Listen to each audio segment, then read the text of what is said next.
Banyak orang mungkin lebih susah dari gua, tapi sebagai gambaran, gua kalau mau makan KFC contohnya ya, gua mesti naik kelas dulu. Kalau nggak, gua nggak punya uang untuk KFC. Gua mau makan bakmi, gua mesti, I think I have to save 2 weeks kali ya. Tuhan baik banget ya, sampai kalau di tengah gua nggak punya apa-apa, gua di Lipo itu umur 23 tahun, gua udah punya rumah loh. Udah punya rumah di Karawaci. Punya rumah, gua dikasih sopir. Ya kan, dikasih sopir, penghasilan cukup besar. Akhirnya gue lupa. Oke, hari ini gue kedatangan Bro Ishak Chandra. Thank you nih bro, udah datang. Beliau ini gue lihat definisi merintis. Kayaknya dari awal yang gue tahu lu dari Astra, abis itu ke Lipo jadi sales manager kan? Iya. Abis itu yang gue lihat itu lu 2015-an lah ya, lu jadi CEO di salah satu perusahaannya Sinarmas gitu kan. Nah tentu sekarang dia udah naik kelas lagi, udah jadi founder perusahaan. Udah baru launching ini, baru ngebuka Dreamfield yang ada di PIK 2 dan juga bisnis bareng sama yang gue tahu itu Pak Helmi ya, R66. Oh iya. Ya, dia kan. Ya teman-teman mungkin sering lihatnya itu yang bagian sportsnya, kayak itu yang paling famous kan. Iya. Nah tapi hari ini gue ngundang lu soalnya kita pengen belajar jadi CEO yang bagus tuh kayak gimana, dan specifically yang gue pengen gali itu juga perjalanan lu sih, karir gitu. Soalnya kan teman-teman pasti banyak yang di luar sana, apalagi yang berkarir ya, pasti maulah suatu saat jadi di titik puncaknya sebuah perusahaan, dan yang sebagai pebisnis pun pasti juga mau tahu definisi CEO sebagai perusahaan besar itu tuh kayak gimana sih gitu. Lu boleh sharing konteks nggak bro, supaya teman-teman pada bisa paham lu lulusnya tahun berapa, dari mana, lalu perjalanan karir lu kayak gimana? Oke. Gua originally gua graduate dari UI, dari HEVA UI, Fakultas Hukum UI. Hukum? Hukum, Okay. bukan bisnis. Master gua baru di bisnis ya. Jadi dari HEVA UI dan angkatan 88. Setelah itu during my school, jadi waktu gua tesis, gua ngelamar ke Astra International. Pada waktu itu orang bilang kalau mau yang non banking, you have to apply to Astra International. MT-nya Astra. Kalau banking, go to the Citibank. Iya, iya. Jadi waktu gua kuliah, I just focus, I wanna apply to Astra International. And then gua apply di MT-nya Astra, Management Trainee Astra, dan beruntung gua keterima. Ya, karena kenapa gue bilang beruntung? Karena itu ada 7 tes dari 300 orang, disaring sampai 1 atau 2 orang yang keterima MT-nya Astra. Jadi gue anggap beruntung. Kalau orang pintar banyak, orang beruntung mungkin sedikit ya. Ya kan, orang pintar banyak. Jadi gue keterima di Astra, gue 1,5 tahun di sana, dan akhirnya gue move to Lipo Land. Ya, kebetulan Lipo Group itu membentuk divisi propertinya. Jadi gue apply di komersialnya. Pada waktu itu emang gue punya cita-cita, gue lihat customer gue kebanyakan kok dari property business. Waktu di Astra? Waktu di Astra. Jadi Astra klien bagian apa jadinya? Waktu ditaruh di sales marketing. Oke. Ya, dan they put me in the Auto 2000. Oh, jadi MT di Auto 2000. Ya. Dan di situ some of my client, dan di Astra lucu loh. Di Astra itu walaupun kita dari MT, kita harus mulai dari, misalnya ambil sales marketing. Kita harus mulai dari sales. Bener-bener I did canvassing gitu loh. Knock the door, diusir orang, ya kan, sampai bener-bener dari bawah, belajar jualan, ya kan, dimaki-maki orang, ya kan, itu udah biasa gitu loh. Dan ketika itu gue lihat kok banyak klien gue kok dari properti orangnya lumayan elegan, keren-keren, knowledgeable, udah gitu, skillful dan wealthy gue lihat gitu ya. Wah, I think I need to move to the property business nih. Udah anak umur 20 tahun, kan mikirnya begitu kan, 21 tahun. Ya udah, gue kebetulan, akhirnya, balik lagi kebetulan, ucapan gue didengar sama Tuhan kali. Tiba-tiba gue dikontak sama my cousin, ya, Lipo Land lagi buka lowongan. Gue apply dan gue keterima di situ. Dan gue working dari tahun 92 sampai tahun 95, dan tahun 95, gue melanjutkan to my master MBA. Oke. Lu waktu di Lipo itu handle bagian sales and marketing juga? Leasing. Leasing untuk office building. Oh. Jadi my background itu adalah office leasing. Oh sama dong kita. Oh iya, benar. Yeah. Jadi if you lu tau kan di mana di Sudirman Tower di Iya. Sudirman ada Menara Sudirman. Iya. This my first project. Oke. The rest all the office leasingnya Lipo lu gue handle. Oke. Jadi Wisma Lipo, Lipo Plaza Plaza, Semanggi gitu. Bukan Plaza Semanggi. Yang di atasnya itu. Iya, itu enggak, itu kan yang disewain tuh. Oh, yang disewain. Yang disewakan all the leasing ini. Udah gitu Menara Bukaka. Jadi all udah gitu Wisma Asia. Yang di UPH Tower, yang di leasingin semua itu ini I handle it. Ya kan. Nah, sampai tahun 95 akhirnya I decided ya gue punya uang dikit untuk bisa lanjutin ke master gue, ya ke MBA gue. Ya jujur itu gue mesti self finance ya ke Amerika. Jadi gue carinya sekolah yang murah, kota yang murah, ya kan. Dan tahun 95 sampai 97 gue ke Amerika dan I come back tahun 97 pertengahan. Oh, pas sebelum krisis. Nah kebetulan pada waktu itu 2 bulan sebelum gue lulus, gue dikontak sama ex my boss di Lipo. Mereka udah pada pindah ke Salim, ya kan. Kita mau ada project nih setelah 4 season yang mereka kelar, mereka mau bikin project di airport namanya Suara Business Park dan golf. Ya, akhirnya mereka minta gue join, jadi akhirnya gue balik 2 bulan lagi. I got the interview Wednesday, Thursday gue interview hari Kamis, Jumat gue negosiasi gaji, hari Senin gue udah mulai kerja. Jadi gue cuma 5 days gue punya nggak kerja. Lu masih inget ya? Masih Sampai inget. hari ya pun masih inget. Karena gue inget, gue Rabu balik, Kamis gue di interview, Jumat gue negosiasi gaji, hari Senin mulai kerja. Paling ekspres kali. Paling ekspres banget, ya kan? Dan di sana gue dari tahun 97 dan 98 bulan awal krisis. Nah, gue nggak usah cerita background itu, tapi memang saat krisis itu suffer banget bagi gue karena ketika gue ke Amerika, gue sempat balik, gue pinjam uang. Ya, pinjam uang karena gue kan anak yatim, bos. Jadi jadi nggak ada orang tua, cuma mama doang gitu kan. Jadi pada waktu itu terpaksa gue pinjam dari saudara gue untuk lanjutin gue sekolah karena rumah gue yang di Jakarta belum kejual, jadi gue nggak punya uang. Gue pinjam duit, pas gue balik gue pinjamnya dolar kan, dolar masih 2.000 perak. Tapi ketika krisis jadi 13.500. Rumah gue jadi berapa? Tinggal 50%. Jadi habis-habisan. Jadi ketika tahun 98 itu benar-benar gue ingat banget gue punya hutang 350 juta. Tapi emang Tuhan baik ya, ada aja jalan, dikasih jalan. Akhirnya gue bisa pelan-pelan gue bisa cicil, ya kan. 98 gue bisa lewatin waktunya dan 98 sampai tahun 2010 gue di sana 13 tahun. 13 tahun di grup Salim, grupnya. Grup Salim. Ya, grup Salim Muhammad Sojid Suwarna. Di sana gue cukup lama. Emang gue nggak suka pindah-pindah kerja lah, ya kan. Jadi salah satu yang gue selalu sharing bahwa kerja di mana aja tuh sama. Ya, kita punya perusahaan A sama perusahaan B, perusahaan C, ya kan kelihatannya aja enakan dari luar. Tapi ketika di dalam pasti kita punya kesenangan dan kesusahan tersendiri. Ya, just do the best di situ, ya kan.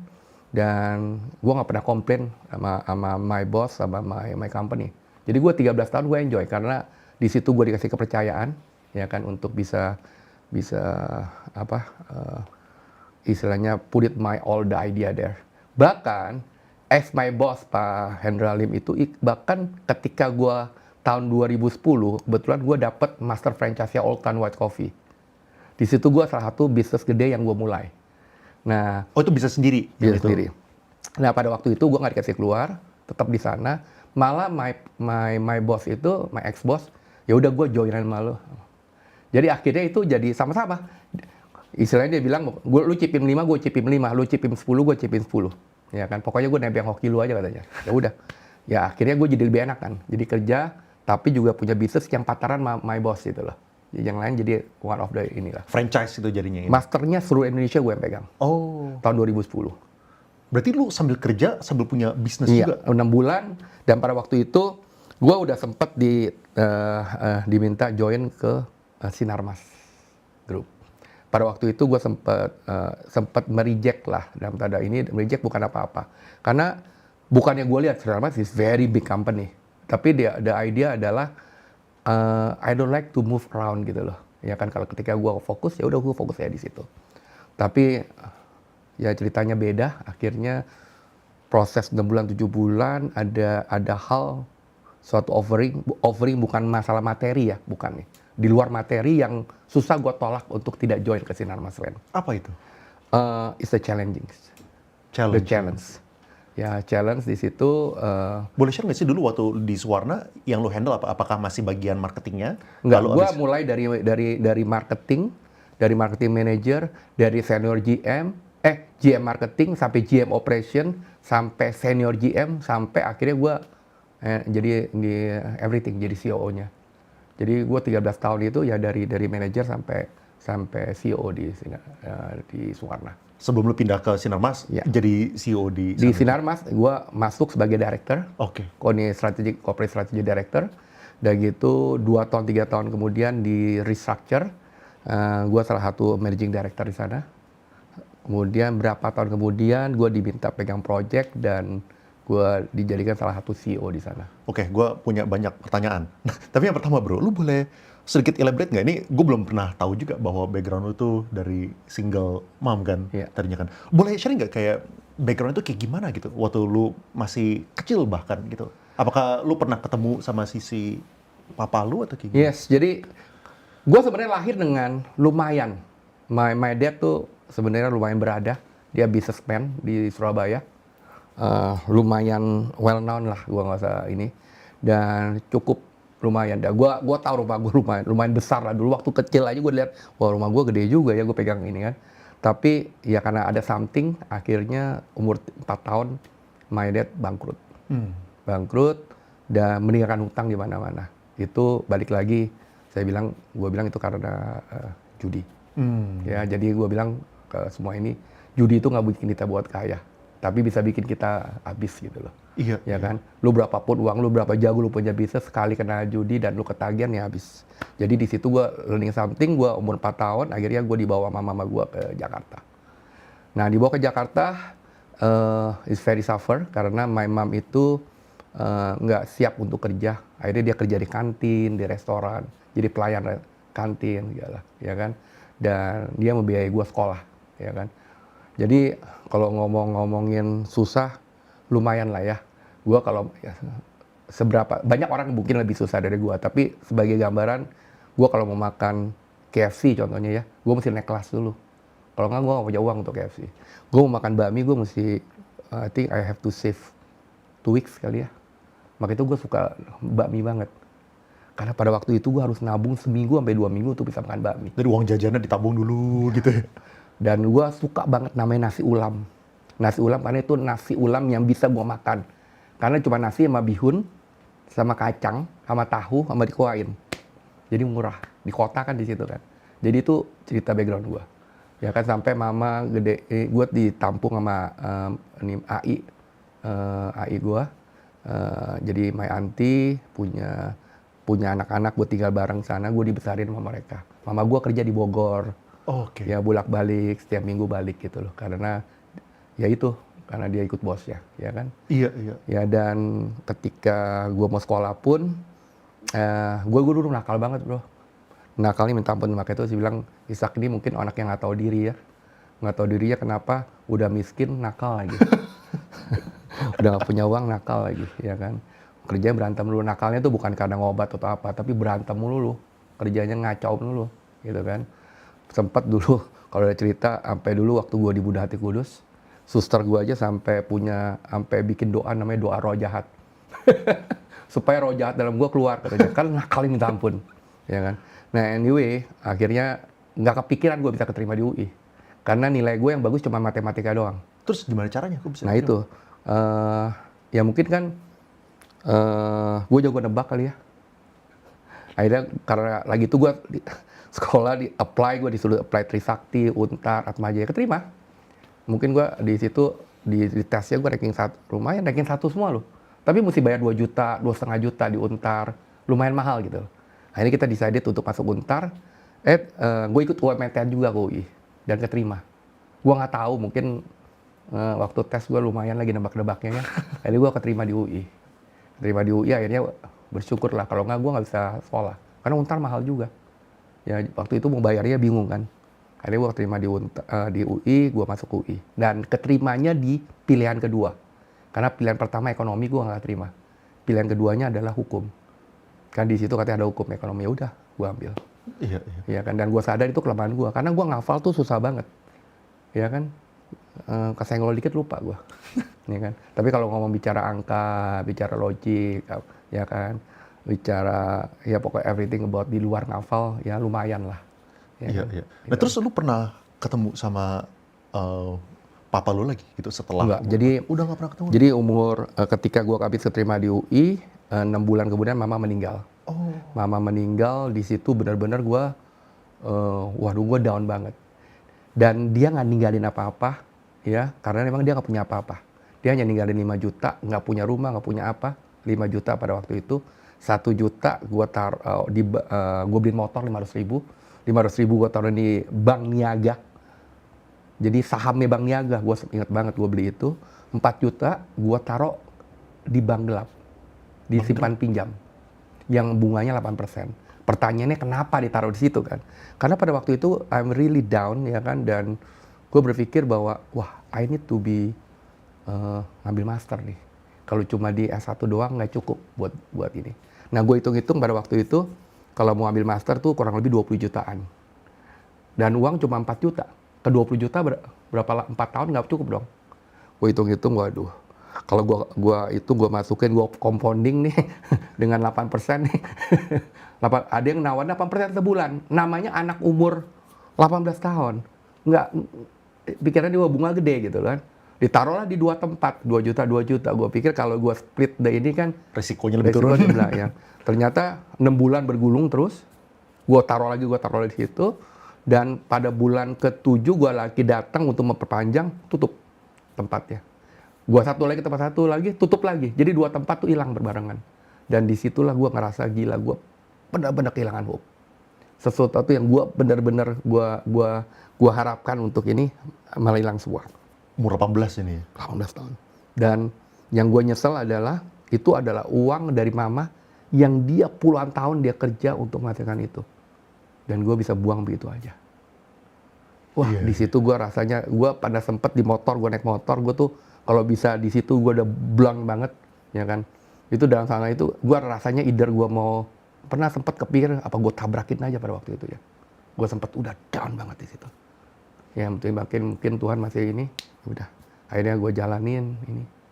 Dan ya udah, itu yang kedua kali habis. Yang pertama kali, yang kedua kali yang itu, utang gue yang dari yang US dollar tuh yang tadi. Oh iya. Pertama itu. Iya. Nah itu menarik. Terus, oke, lu kan abis itu... Papa meninggal 2 tahun kemudian. Ya, tapi karena gue nggak deket ya sama papa, jadi sepanjang umur, setelah umur 4 hampir gitu nggak pernah ya? ketemu. Nggak pernah ketemu. Papa di Surabaya di mana, dan gue di sama mama. Jadi benar-benar gue sebenarnya kehilangan figur bapak lah. Iya. Ya kan. Jadi figur mama yang ada, figur bapak nggak ada. Iya, jadi hidup gue cukup keras ya, cukup strict dan keras, dan ya lu tau lah kalau nggak ada figur bapak kayak apa ya. Iya. Nah tapi gini bro, kalau misalnya biasanya kan jadi cara lu bisa naik itu kalau kayak itu kayak gimana? Biasanya kan orang kan ada guidance kan, ada guidance dari orang tua, misalnya lu harus rajin ya kan, lu kerja harus serius ya, lu harus apa ya gitu. Gimana caranya menurut lu? Kayak kenapa menurut lu karir lu tuh naik kalau kayak gitu? Kan kalau misalnya orang kan biasanya karirnya kan ada yang lurus, naik terus. Ada juga yang diem, datar, abis itu lompat naik gitu kan. Nah kalau misalnya versi lu tuh apa? Nomor 1 kalau gue bilang everything itu adalah blessing lah. Ya, gue cuma menjalankan apa yang gue harus jalankan. Ya, nomor 1 yang gue ngelihat adalah gue cuma belajar dari baca, gue belajar dari orang lain. Kalau pada zaman gue dulu, bukan zaman sekarang. Kalau zaman sekarang beda nih. Kalau zaman dulu, lu mau jadi karir atau mau jadi businessman nih? Kalau dari businessman, gue nggak punya apa-apa, nggak punya modal, dan gue harus mulai dari karir. Kalau gue mau karir, gue mesti sekolah. Jadi gue harus sekolah nih. Jadi kenapa gue mesti ambil master? Sekolah, ya kan? Akhirnya gue sekolah. Dan itu kedua, gue harus kerja. Kalau dulu mesti di perusahaan besar. That's why I started from Astra.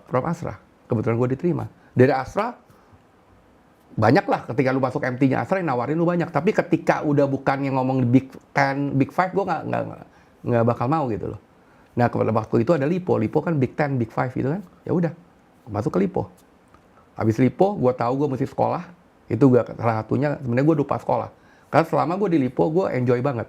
Bayangin ya, Tuhan baik banget ya sampai kalau di tengah gue nggak punya apa-apa, gue di Lipo itu umur 23 tahun, gue udah punya rumah loh. Udah punya rumah di Karawaci. Punya rumah, gue dikasih sopir. Ya kan? Dikasih sopir, penghasilan cukup besar. Akhirnya gue lupa. UI gue tuh sebenarnya belum kelar, masih skripsi. Nah pada waktu itu gue diimpin mama, jadi makanya itu gue ke Amerika itu salah satunya itu. Diimpin mama gue udah meninggal, mama gue cuma bilang gini, Ishak dulu you mau sekolah, nggak punya uang. Sekarang lu punya uang, tapi lupa sekolah. Wah abis itu bener-bener gue kelarin skripsi gue 3,5 bulan, gue cabut ke Amerika. Gue keluar dari Lipo, gue cabut ke Amerika. Ya, dengan persiapan tanpa persiapan terlalu banyak. Nah, menjawab pertanyaan lu, gue cuma melalui proses di mana gue harus kerja di perusahaan besar. Kedua, yang gue belajar adalah gue fokus. Yang gue selalu dalam versi gue pada zaman dulu, ya kan? Gue harus fokus di industri itu. Jadi gue nggak pindah-pindah industri. Jadi waktu di Lipo gue properti, waktu gue balik dari Amerika, gue sempet ditawarin masuk Hadinoto Ati Prutanto. Jadi HP itu law firm besar, ya kan? Itu mungkin number one di Indonesia, ya kan? Karena mereka lihat adalah gue punya FH dari UI dan MBA, ya kan? Tapi gue tolak. Gue tolak bukannya ini bukan, karena gue sadar bahwa gue nggak mampu. Jadi yang ketiga yang gue lihat, we have to realize kita punya kelebihan apa, ya kan? Jadi gue punya kelebihan adalah bukan di menghafal. Gue punya kelebihan bukan di bidang hukum. Gue cuma bilang pada waktu itu, waktu gue di interview gue cuma bilang, kalau gue terimanya tawaran, gue rasa gue nggak bakal compete. Kenapa? Karena banyak yang lebih talented daripada gue. Dan gue punya background adalah di business dan property. So I wanna continue in property. Jadi yang ketiga itu adalah sadar sama kemampuan kita, ya kan, dan kelemahan kita, ya kan. Jadi gue tetap fokus di gue punya property dan non legal. Nah itu yang ketiga, ya kan. Nah, tapi kan kalau misalnya kita ngomongin properti, ya setuju kalau misalnya kita fokus itu bakal baik lah ya. Kita tekunin terus satu bidang gitu kan. Tapi kan yang kerja di properti di Lipo misalnya, atau di Sinarmas, atau di Suwarna itu kan banyak. Nah, tapi menurut lu kenapa lu bisa naik karirnya jadi di titik puncaknya, jadi CEO-nya? Apa yang menurut lu kayak apa ya, yang stand out dari yang kiri kanan gitu? Gue nggak tahu ya. Kalau gue bilang gue pinter, banyak orang lebih pintar dari gue, ya kan? I don't believe bahwa ada orang bodoh sih, ya. Yang ada adalah whatever it is, gue punya goal jelas, gue punya tujuan yang jelas, gue fokus apa yang gue kerjain, gue commit apa yang gue punya goal, ya kan? Apa yang gue udah yang ingin gue jalanin, ya kan? Dan gitu, gue benar-benar is the result oriented, ya. Ada kan orang yang process oriented. Kalau gue lebih result oriented, ya kan. Dan yang keempat adalah mungkin ya dari versi gue ya, adalah I really trust the team, ya. I trust the team karena I believe bahwa kita nggak bisa kerja sendiri. Jadi apapun yang gue kerjakan itu biasanya ada result dari tim, ya kan. Jadi at the end adalah is about leadership. Jadi capability, ya kan, sama karakter yang bagus dan drive yang bagus itu akan create kita punya leadership skill, dan itu akan dilihat orang, ya kan. Kita punya capability, kita punya karakter yang jelek, nggak bakal jalan juga. Kita punya capability, kita punya karakter, tapi drive kita, ya ketika kita ketemu masalah, kita down, itu juga nggak bakal kita punya sukses. Jadi gue kalau udah tanya, 3 hal ini yang gue pertahanin, ya kan. Dan gue nggak compete sama orang lain, I just compete with myself. Jadi bagaimana gue build capability gue tahu untuk mencapai sesuatu goal yang jelas, apa yang gue harus build. Gue harus belajar public speaking, gue harus bagusin gue punya di computer skill, gue harus bagusin di gue punya leadership, ya kan, capability. Gue harus bagusin di gue punya soft skill. Ini udah gitu karakter dasar gue penting. ya kan? Kalau karakter kita nggak bagus, kita punya bos juga nggak bakal kasih kepercayaan ke kita dong. Bener kan? Banyak orang pintar kok. Tapi orang pintar yang bisa dipercaya nggak banyak loh. Setuju. Nah itu yang gue jaga. Yang ketiga, gue very driven by ini. Persistent banget. Ya kan? Jadi drive gue tuh mau dihancurin bagaimana gue nggak bakal turun. Itu 3 itu aja gue pakai. Yang keempat gue rasa is all blessed. Ya, lu mau bagaimana lu punya CCD gue bilang. Character, capability, dan drive. Plus blessing. Nggak ada yang lain kok. Iya, iya. Dari yang lu lihat ya, lu udah melewati menjadi CEO-nya di salah satu perusahaan konglomerat terbesar di Indonesia gitu ya. Kayak apa yang lu lihat? Dan lu kan otomatis kalau misalnya di posisi itu, lu juga berteman sama banyak CEO lainnya lah ya, di yang gede-gede juga gitu. Apa sih kayak ciri-ciri khas CEO yang baik itu kayak gimana? Nomor satu adalah dia punya leadership skill. Leadership skill itu penting. Balik lagi gue selalu ngomong, orang pintar tuh banyak. Tapi orang pintar itu kebanyakan banyak yang jadi bos. Bukan jadi seorang leader. Jadi yang gue pelajarin adalah bagaimana menjadi seorang leader yang baik. Apa bedanya bos sama leader yang baik? Banyak lah. Kalau bos itu isi instruction. Kalau salah satu contoh. Kalau leader adalah you give the example. Ya kan? Kalau bos itu is about gua. Lu harus jalanin. Ya kan? Kalau leader adalah isi kita. Banyak hal lah. Jadi ada kalau leader itu adalah mendorong gitu kan. Kalau bos ya nyuruh lu, ya kan? Mendorong semua orang maju. Leader itu creating another leader. Kalau bos itu belum tentu mau creating another leader. That's the simple things lah. Takutnya jadi ancaman gitu kan? Ya, takutnya malah kalau orang pintar malah jadi ancaman buat dia. Tapi ada hal yang lain adalah yang gue lihat ada banyak orang-orang yang dari senior leader jadi seorang CEO yang membedakan adalah yang gue lihat ya adalah kemampuan mereka untuk bernetworking. Jadi bergaul, membuild network. Karena gue percaya bahwa network itu adalah network ya. Iya kan? Kalau kita punya capability, kita punya karakter yang baik, kita punya drive baik, tapi kita nggak punya teman, kita nggak punya kenalan, you nggak bisa jualan yourself juga, orang nggak bakal tahu kan? Ya ketemu siapa-siapa, banyak loh, orang pinter banyak, dia punya karakter bagus, ya kan? Dia punya drive bagus, tapi nggak pernah ada orang yang tahu, benar ya? Nah, salah satu contoh ada yang gue lihat adalah banyak petinggi-petinggi yang ada di Indonesia itu adalah punya kemampuan untuk bersosialisasi dan membuild network. Itu yang salah satu membedakan. Nah, kebetulan this is yang gue dari kecil ya. Pertama mungkin bawaannya gue tuh I'm the extrovert guy. I'm the socialize. Gue suka bersosialize ya sama orang ya kan. Gue suka bergaul sama orang, ya kan. Di situ udah kelatih.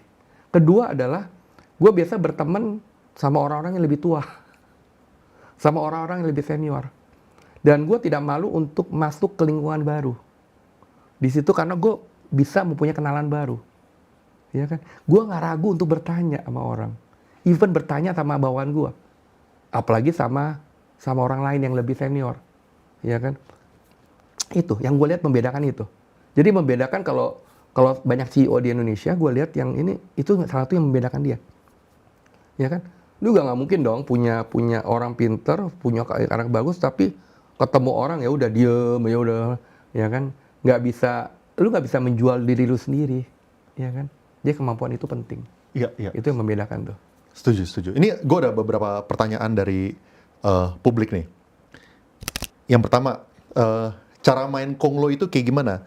What are the things yang Konglo itu tahu atau berusaha untuk simpan itu sebagai rahasia mereka yang orang-orang biasa itu nggak tahu? Tergantung. Yang gue lihat adalah waktu gue di Astra, gue di Salim, gue di Lipo, gue di Sinarmas ya. Satu ciri benang merahnya adalah mereka adalah fighter. Ya kan, jadi bukannya orang yang gampang menyerah. Ya, yang kedua yang gue lihat juga adalah mereka tahu membalas budi atau memelihara orang-orang key personnya. Jadi biasanya orang-orang yang senior-senior di perusahaan konglomerat itu biasanya kerja lama-lama. Lihat nggak? Sadar nggak? Jarang CEO itu keluar loh dari level CEO. Jarang loh. Mungkin gue satu dari berapa yang di Sinarmas yang keluar. Tapi jujur, gue keluar bukan karena gue nggak suka kerja di Sinarmas. I really enjoy working di Sinarmas gitu loh. Cuma memang gue punya purpose of life beda. Gue mau bisnis sendiri. Gue mau ada other things yang gue mau lakukan. Ya kan? Itu. Yang mungkin sebenarnya orang tahu nggak tahu ya. Mereka bisa melihara orang. Ya. Key personnya mereka pelihara. Caranya kayak gimana? Apakah maksudnya kan orang-orang yang pintar, yang key person kan juga memiliki skill dan kapabilitas gitu kan. Kayak dan juga pasti mau diajak kemana-mana gitu lah. Apa yang bikin Personal relation. personal relation? Yang mereka pelihara adalah ada hal yang kalau lu cuma compare dari materi, ya orang gampang di-hijack, ya kan, gampang di-hijack. Percaya nggak percaya? Gua salah satu orang yang paling malas ketemu headhunter. Mungkin kalau ada headhunter yang pernah approach gua, sorry to say, gua jarang mau ketemuin. Mungkin kalau ada yang dengar di sini, ada nggak yang pernah? Ya, jarang sekali. Mungkin 1 dari 10 itu pun gua ketemuin karena it's about the respect. Ya kan? Apa bisa teman yang ngajak gitu ya? Iya. Kok kenal? Yes. Ya kan, jadi bukan karena materi, because enjoy. Jadi kalau konglomerat itu adalah mereka itu bisa pegang key personnya, mereka bisa pegang hatinya. Nah banyak perusahaan, mungkin nggak semua ini ya, mereka pegangnya adalah cuma kerja is kerja, based on result or result only. Is the compensate hanya dengan uang aja. Dengan uang orang bisa pergi kok. Tapi ketika kita pegang hatinya, orang beda loh. Iya. Nah itu yang gue lihat, coba di Sinarmas, banyak loh yang kerja sampai umur 70 tahun. Banyak. Di Lipo gue dengar masih ada beberapa. Di Salim apalagi. Banyak. Mereka bisa jaga key personnya mereka. Itu aja sih. Itu yang gue rasa orang tahu nggak tahu itu bukan rahasia umum lah ya. Iya. Ya kan? Ya membedakan skillnya mereka lah ya. Iya. Mungkin ya. Oke bro, terus ini. Tips networking untuk pemula ketika pertama kali ketemu pebisnis terkemuka. Oke, menurut gue sih ya, as simple, jangan ini ya, rendah diri ya. Kita mesti punya self confidence untuk ketemu mereka, ya kan. Kedua adalah, nah ini saya selalu katakan bahwa ketika kita punya teman lebih tinggi atau bisnisnya lebih tinggi, jangan merasa kita itu jadi di bawah mereka dalam hal maunya ditraktir atau jadi benalu, ya kan. Istilahnya gitu kan, sering kan.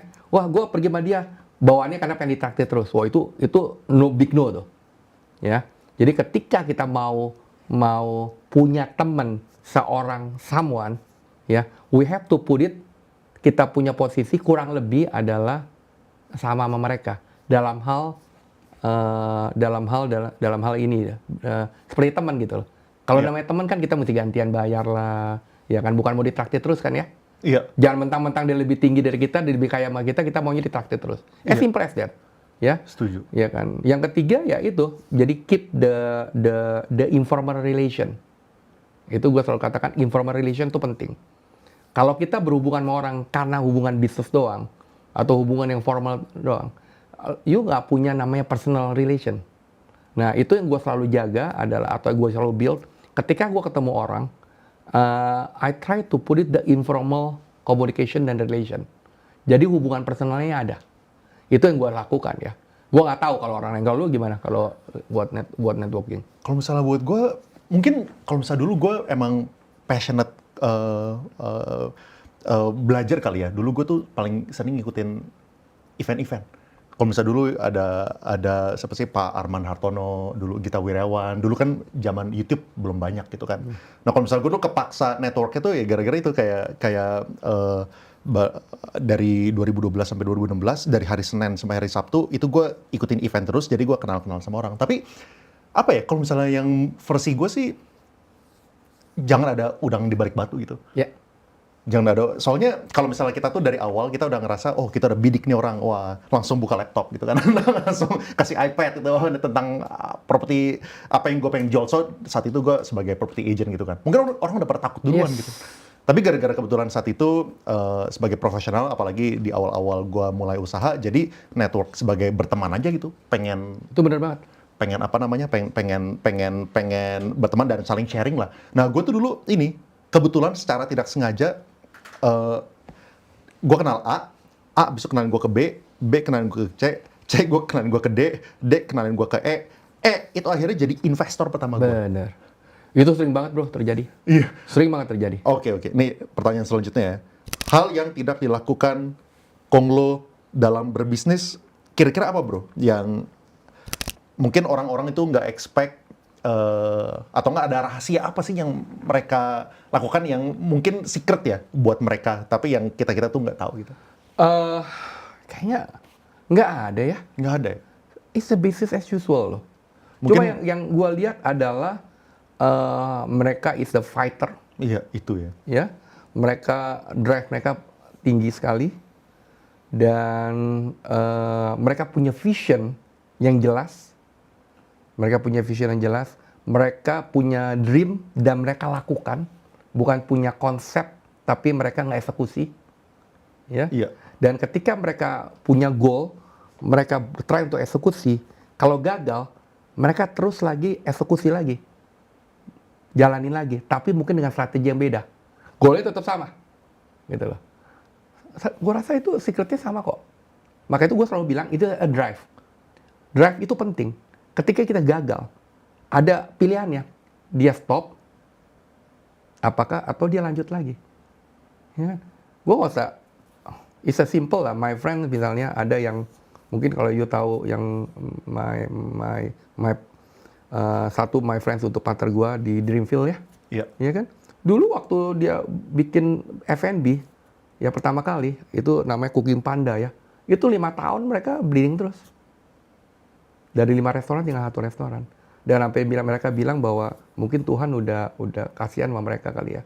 Sampai begitu. Akhirnya mereka bikinlah namanya satu restoran Jepang. Dia coba. Namanya Sushi Hero. Wah, itu mah terbang. Seminggu kosong katanya. Oh, seminggu kosong. Setelah itu ada yang masukin ke video, ke Sosmed TikTok gitu atau ya? sosmed itu di TikTok atau di mana tentang yang sushi yang bertingkat gitu. Habis itu viral dan sekarang jadi Sushi Hero. Iya. Jadi ketika dia stop, dia akan gagal dan dia Iya. tetap bangkit lagi. Coba dia stop, dia udah gue nggak mau masuk ke restoran lagi. Banyak, kita juga pasti banyak ngalamin itu.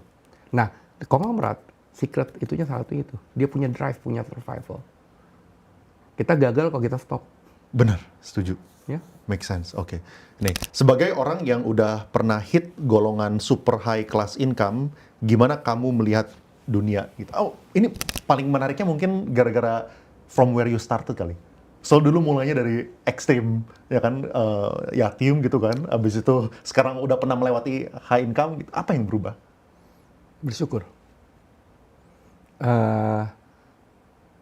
Gue lebih ke arah bahwa tambah hari gue tambah feel blessed dan bersyukur. Itu buat gue. Ya, bahwa gue nggak pernah ngimpi bahwa bisa gue kayak sekarang. Ya kan? Karena dulu gue di bawah. Sekarang nggak ada di posisi, bisa aja nanti gue ditaruh di bawah lagi, ya kan? Tapi ketika gue melewati itu dan sekarang gue dibawa terbang, yang gue lihat adalah gue bersyukur, nggak ada yang lain. Dan apa yang kita bisa give impact pada other things. Jadi nggak ada karena relatif ya. Apalagi kalau kita ngomong income. Dari dulu gue merasa bahwa income gue cukup kok. Dari gue nggak punya apa-apa. Dari income gue kecil. Dimana kita bisa istilahnya bersyukur apa yang kita punya aja, ya kan? Iya. Oke, terus semakin bisnis gede, ada area yang nggak ke-manage dan kita perlu taruh key people. Gimana cari yang terpercaya gitu? Karakter. Jadi gue selalu cari orang yang nomor satu adalah yang punya karakter dulu, ya kan? Orang kepercayaan gue kebanyakan orang yang punya karakter dan punya value yang benar. Kedua baru gue lihat dia punya skill. Ya, skill itu bisa aja awalnya orang kan bodoh juga ya. Tapi kalau dia punya kemauan untuk learning, dia kemampuan untuk bertumbuh, dia punya kemampuan untuk berubah, udah itu aja. Fast learner. Tapi nomor satu adalah karakter. Gue bisa percaya nggak? Ya kan? Kalau gue bisa percaya karakternya bagus, ya udah. Itu yang gue coach.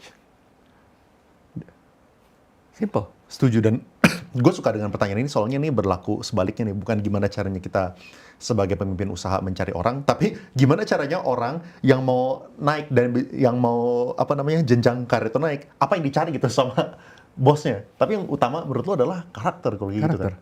Kedua adalah kita cari orang yang lebih pintar dari kita. Ya, yang bisa ngisi kita. Karena kalau kebanyakan, kalau misalnya, kalau gue dari dulu gue selalu hire orang atau cari partner yang bisa ngisi gue. Karena I realize bahwa kita banyak bolongnya, banyak blank spotnya, banyak yang mungkin kita tidak mengerti, ya kan? Cari orang yang bisa ngisi kita, it's not perfect.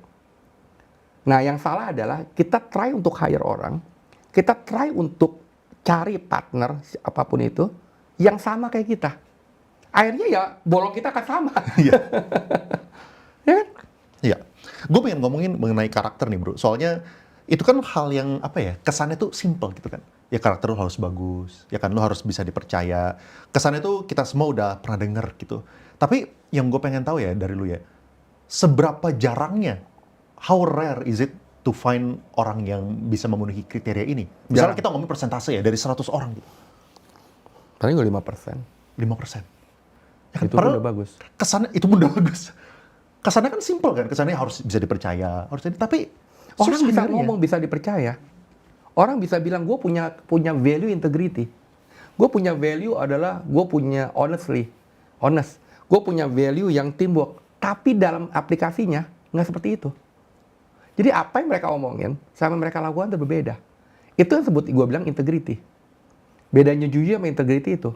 Kalau jujur, ya kan? Kalau jujur kita mengatakan apa yang kita lakukan.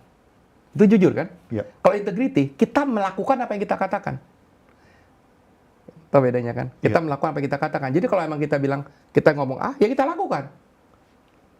Iya. Kita lakukan. Kalau jujur, kita lakukan, baru kita ngaku nih. Nah, jarang orang yang punya integrity seperti itu. Mereka cuma bilang, ya begini, tapi dalam tindakannya itu berbeda. Maka itu gue bilang itu sulit. Karena omongan sama tindakan itu beda. Nah, itu adalah kita bisa dapetin orang itu melalui proses. Bakal kelihatan melalui waktu gitu. Ngomong aja orang bisa kelihatan. Maka itu gue nggak pernah mau dengerin orang ngomong. Ya kan? Gue lebih lihat orang, dia lihat prosesnya dulu. Ya kan? Itu aja. Iya, setuju. Terus ini nih, pertanyaan selanjutnya, cara handle banyak karyawan dan bikin mereka tetap happy kerja. Kayak gimana? Make them engage. Nah, pernah dengar kan? The karyawan yang happy itu akan meningkatkan produktivitas. Iya. Nah, itu sebenarnya udah ada research-nya. Dan itu gue lakukan. Jadi bagaimana ketika karyawan atau tim itu happy, mereka pasti akan engage. Bedanya engage itu adalah mereka melakukan kerjaan itu dengan hati. Bukan hanya dengan tangan dan otak doang. Itu bedanya engage. Engage jadi otak, tangan, dan hati.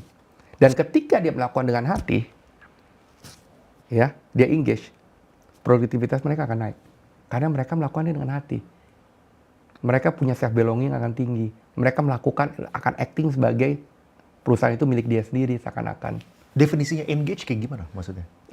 Engage itu benar-benar dia melakukannya, yang tadi gue bilang, dia melakukan kerjaan itu dengan hati. Iya. Tapi cara kita bikin mereka engage kayak gimana? Apakah Bikin dia happy? Bikin mereka happy. Cara bikin happy-nya kayak gimana? Balik lagi, kalau cara gue adalah, balik lagi, karena mungkin karakter dasar gue ya.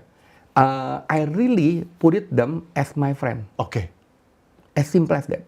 Gue tuh nggak pernah membedakan atasan sama bawahan. Gue ke atasan gue kayak temen, ke bawahan gue kayak temen. Jadi You can check with my ex team lah. Gue bisa makan bareng sama mereka. Gue bisa makan ke pinggiran bareng-bareng mereka. Gue bisa makan ke full course bareng-bareng. Gue bisa jalan bareng-bareng sama mereka.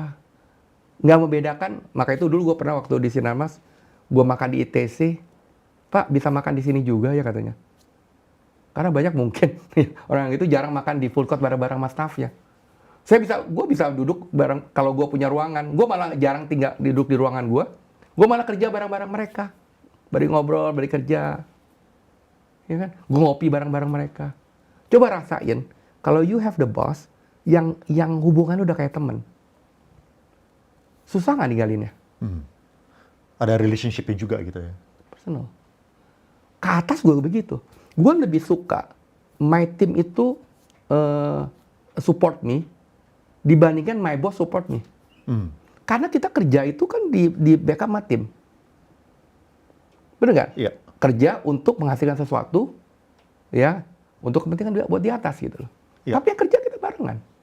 Nah itu yang kita bikin mereka happy adalah itu. Dan itu style gue.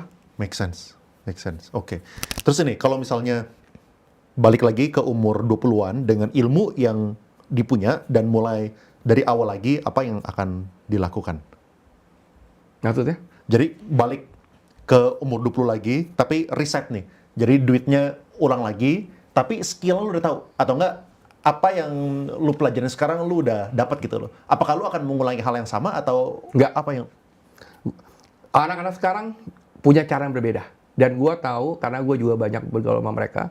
Dan gue tahu, gue percaya cara mereka lebih bener. Bisa lebih dipakai, lebih applicable dibandingin cara gue. Ya kan? Yang penting gue yang bilang dulu. Kalau dulu, itu harus mulai dulu dari kerjaan, dari perusahaan besar. Mulai dari satu bidang dulu. Terus habis itu lanjut kemana. Kalau sekarang, yang paling penting adalah ketika umur baru lulus, lu punya mentor yang benar. Punya coach.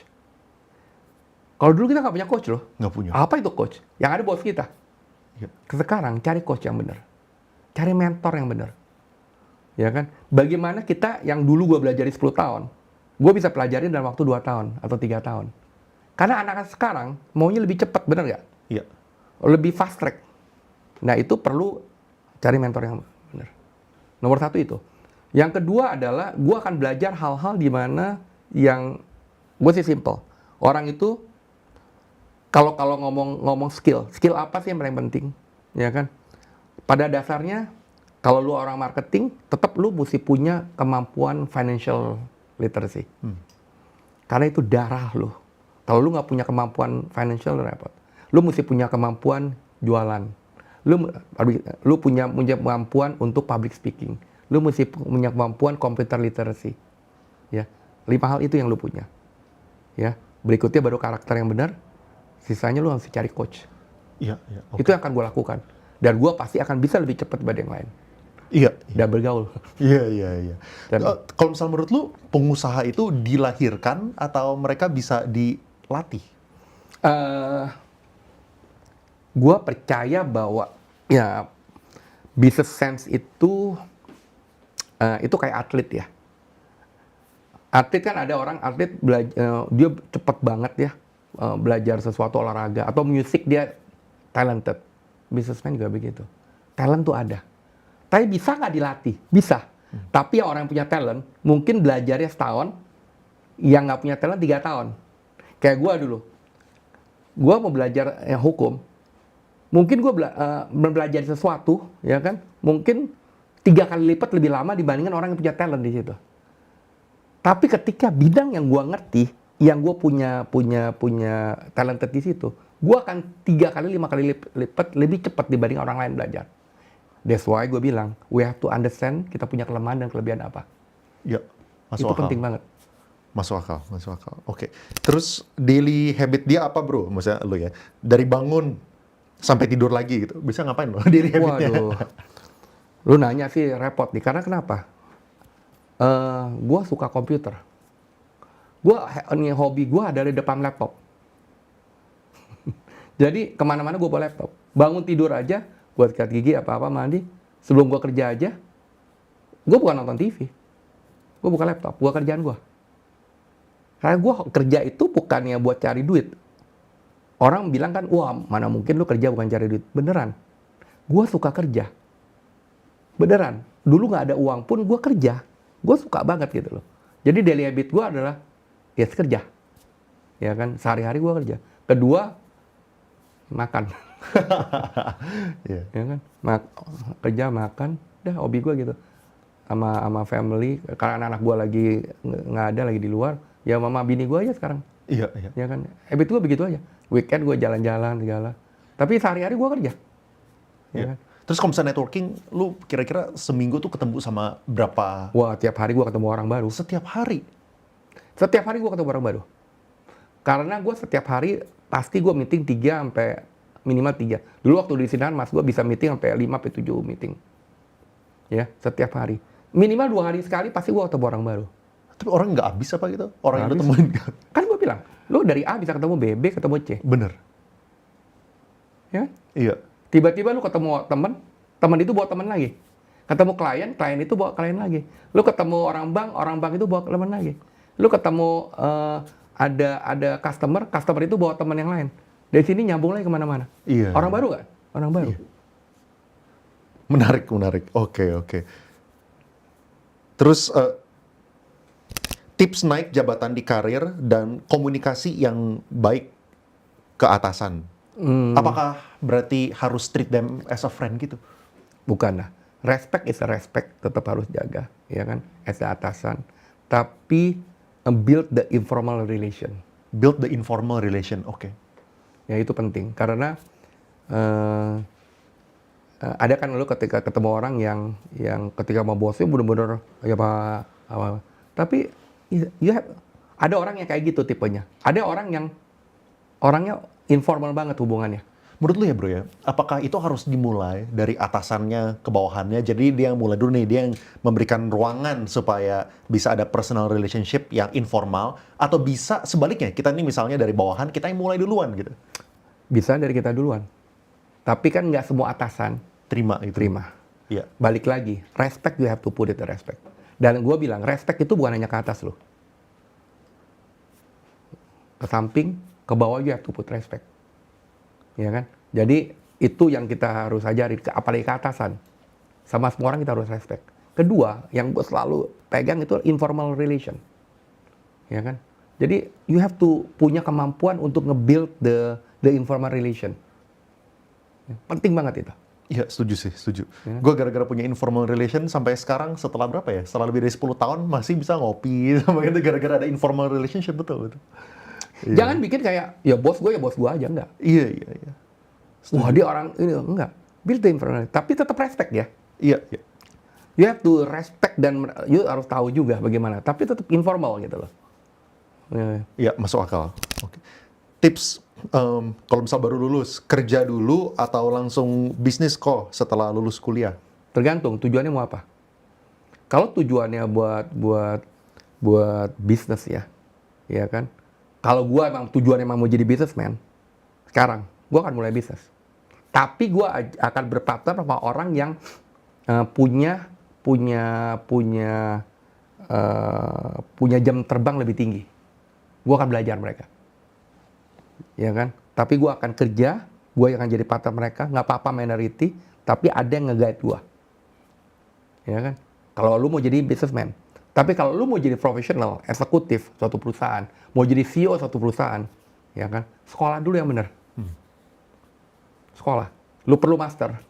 Apa? Ya kan? Nah, beda lagi. Kalau gue ngedidik anak gue, walaupun gue punya bisnis, kita kan nggak bisa minta anak kita ngelanjutin bisnis kita. Belum tentu loh. Anak kita belum tentu melanjutin bisnis kita.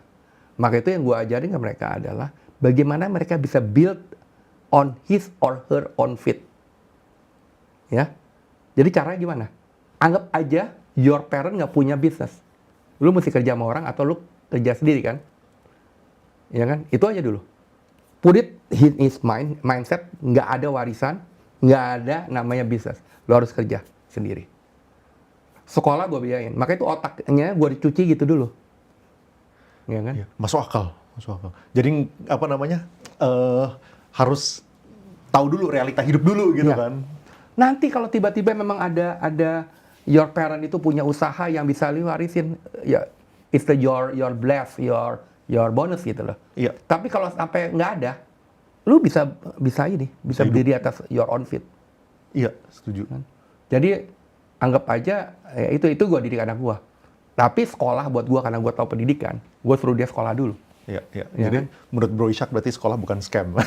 Kan ada yang bilang sekarang sekolah itu scam. Buat gue sekolah, karena gue bisa begini karena gue sekolah. Iya. Gue belajar gitu loh. Ya kan? Tapi sekolah, banyak kan 90% yang gue bilang nggak kepake. Yang kita pakai adalah gue banyak kursusnya, banyak learningnya.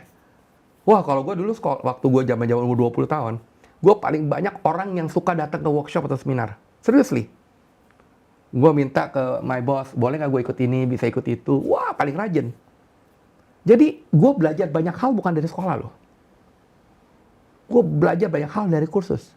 Gue Kursus belajar. waktu kuliah maksudnya? Nggak, waktu kerja. Waktu kerja, oke. Waktu gue baru 20 tahun, gue waktu gue di Swarna, waktu di Salim, waktu gue di Lipo, waduh, gue paling banyak ikut kursus. Gue bisa sebulan sekali gue minta kursus loh. Course-nya misalnya many things, gue belajar. Ya, di situ gue bisa belajar hal yang baru, gue bisa networking. Jadi di situ gue tahu mana yang kepake, mana yang enggak. Karena sekolah itu bukan gue bilang sekolah itu nggak penting. Sekolah itu penting untuk buka wawasan kita, penting. Tapi ketika kita kebuka wawasan kita, yang bisa kita pakai secara realita mungkin hanya 5-10%. Iya, setuju. Dan kita banyak belajar dari kerjaan kita. Benar nggak? Padahal yang kerjaan kita sama yang kita pelajarin kadang-kadang nggak nyambung. Ya, maka itu buat gue, karena di dunia kerja dan pendidikan itu nggak nyambungnya di situ. Maka itu gue terbeban banget, gue bikin quick win. Iya, iya. Gue bikin satu modul yang dimana pengalaman kerja, gue kasih real case, jadi gue jadiin real case, gue bungkus dengan real case, gue bungkus dengan education yang relevan, dengan teori yang relevan. Gue jadikan satu modul yang kepake gitu. Yang 5% itu apa gitu loh. Setuju, setuju. Ya, mungkin ini satu pertanyaan terakhir bro dari gua. Soalnya kita sering ngebahas tentang investasi juga. Mau spill porto lu nih. Kalau misalnya lu pribadi dari liquid cash lah ya, di luar dari bisnis. Kan kalau misalnya bisnis udah banyak soalnya. Jadi dari saham yang di luar dari perusahaan lu ya. Saham, reksadana, habis itu FR ya kan, sampai ke kripto. Kira-kira pembagiannya kayak gimana? Oke, di luar bisnis ya. Kalau dulu ya, sebelum gue punya bisnis sendiri, sebelum gue punya bisnis di Trinity Land ya, 80%, 90% gue di properti. Jadi gue paling seneng setiap tahun gue beli properti baru. Nggak punya uang pun, selama gue bisa nyicil, gue punya DP, dan gue bisa nyicil, gue beli properti. Itu gue lakukan. Dan akhirnya itu menjadi modal gue untuk berbisnis sekarang. Sekarang, setelah gue punya perusahaan developer sendiri, nah properti-properti itu gue liquidate dong. Iya. Ngapain lagi gitu kan? Gue liquidate, karena udah 50% gue liquidate. Nah, itu yang gue pindahkan sekarang ke saham, sebagian juga ke kripto. Kripto? Lu main kripto? Lu Main. invest di Tapi kripto? gue invest kripto itu is not a trader. Iya, iya, iya. Iya kan. Jadi Taruh- gue nggak yang altcoin yang jelek-jelek itu gue nggak, yang gede-gede lah. Iya, iya. Ya kan. Altcoin yang jelas aja. Gitu. Kayak apa? Boleh spill nggak? Kayak kriptonya berapa persen? Mungkin di Bitcoin atau di... Biasa ETH, Bitcoin. Sekarang yang altcoin gue cuma masuk di Euro. Menarik, menarik. Iya. Iya. Sejak kapan lu mulai investasi Gue di investasi kripto dari mungkin udah 3 tahun yang lalu ya. Gue masuk, sama BNB. BNB? Gue masuk BNB kan berapa ya? BNB ya. Gue masuk BNB, gini aja dah. Gue masuk BTC dulu dari 30.000. Hold terus? Nggak pernah jual? Terus, nggak pernah jual. Walaupun sempet jatuh ke 20.000, saat itu Gua nggak pernah jual? Kadang-kadang gue hampir hilang password gue. Kemarin terakhir. Dan gitu gue beli BNB, sekarang BNB $600 ya. Oh ya, gue pernah beli BNB mulai dari $50. BNB $50 dikit, 100 waktu $150 gue beli lagi, terus BNB. Nah terakhir BNB gue jualin, gue masukin BTC sama Euro. Wah, baru lagi naik nih. Per hari ini kita rekord BTC 72.000. 72, 73, hampir 73 tuh. Iya. Baru kemarin gua ini gua BNB dengan gua leverage 3 kali. Wih, mantep. Begitu gua staking. Luar Gua biasa. staking gua beliin lagi Aero. Lu belajarnya dari mana? Belajar dari inilah. Kalau YouTube dulu dari gitu? anak gua, sekarang gua belajar dari Sibong lah, dari Dani lah, dari mereka. Gua belajar dari partner-partner gua semua tuh yang anak muda. Iya, iya. Tapi kalau misalnya dari segi saham versus kripto, lebih gede porsi mana? Saham lah ya. Saham, ya. Sahamnya saham yang kayak banking gitu atau yang pilih lu stock pick yang Saham gua gede adalah gua beli saham gua punya sendiri. oh, Karena gua tahu, ya gua report, boleh kan kita beli saham kita sendiri. iya, iya, iya. Gue report ke di laporan gue ada. Gue beliin aja. Ketika lagi turun gue beliin, lagi turun gue beliin. Karena I believe on my company. Sekarang lagi jelek karena gue nggak bisa bukukan kan, karena ada ada aturan ini kan PSAK 72, ya kan? Iya, iya. Tapi gue tahu orang penjualan kita naik 5 kali lipat, ya kan? Ya udah, gue keep aja terus. Turun lagi gue beli lagi, turunin beli lagi. Jadi major gue di saham gue sendiri. Kedua gue main di tambang banyak. Oke. Ya kan, sama gue the hardcore-nya dari INKP dan Tekim. Itu. Menarik, menarik. Thank you banget nih, Bro Ishak, for your time. Sama-sama. Appreciate it. Thank you bro.